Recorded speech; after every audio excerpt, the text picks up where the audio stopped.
kids, welcome to Asisa Kids YouTube channel. நம்ம இப்போ என்ன பார்க்க போறோம்னா சந்துரும் கேண்டி நகரத்து அரசியும் என்ற ஸ்மால் ஸ்டோரி பார்க்க போறோம். வாங்க குட்டீஸ், வீடியோக்குள்ள போகலாம். ஒரு சிறிய ஊரில் கேண்டி நகரம் இருந்தது.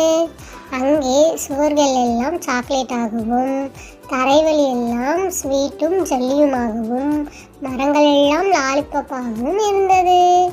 அந்த நகரத்தில் ஒரு சிறிய பையன் சந்துரு இருந்தான். அவன் ஒவ்வொரு நாளும் ஓடி ஓடி பல வண்ணமயமான கேண்டிகளை சேகரிக்கவே விரும்பினான். அங்கு ஒரு நாள் கேண்டி அரசி வந்தாள்.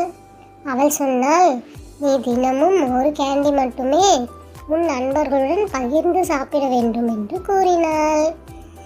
சந்துரு அதை அவள் கூறியபடியே தன் நண்பர்களுடன் ஒரு கேண்டியை மட்டும் பகிர்ந்து சாப்பிட்டான்.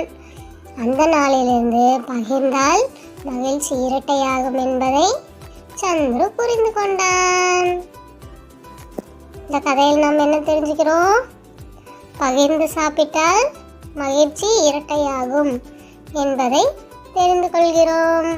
இந்த வீடியோ பிடிச்சிருந்தா லைக் பண்ணுங்க, ஷேர் பண்ணுங்க, கமெண்ட் பண்ணுங்க, சப்ஸ்கிரைப் பண்ணுங்க, மறக்காம பெல் ஐகானை கிளிக் பண்ணுங்க.